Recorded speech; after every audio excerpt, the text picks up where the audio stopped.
መስዋዕታችንን ቅዳሴያችንን አገልግሎታችንን ወዶ ይቀበልልን። አምላካችን እግዚአብሔር በሰላም ያሳድረን፣ በሰላም ያውለን።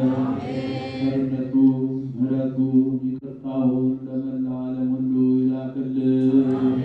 ሀገራችን ኢትዮጵያን ተዋሕዶ እምነታችን ከፈተና ይጠብቅልን።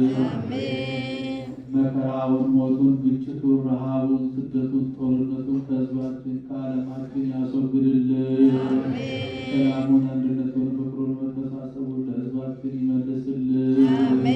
እዚህ ቤተክርስቲያን በገንዘባቸው፣ በጉልበታቸው፣ በእውቀታቸው፣ በጸሎታቸው ጊዜ እያሰቡ የሚያገለግሉትን አገልጋዮቿን፣ ካህናቱን፣ ዲያቆናቱን፣ ምዕመናንን ወንዶችንም ሴቶችንም በሕይወተ ሥጋ በሕይወተ ነፍስ ይጠብቅልን።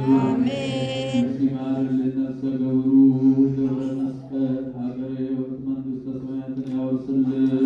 ቤተሰቡን ሁሉ ይጠብቅልን። ጾማችንን ጾመ ድነት ጾመ በረከት ያድርግልን። መዋዕለ ጾሙን በሰላም አስፈጽሞ ለብርሃነ ትንሣኤው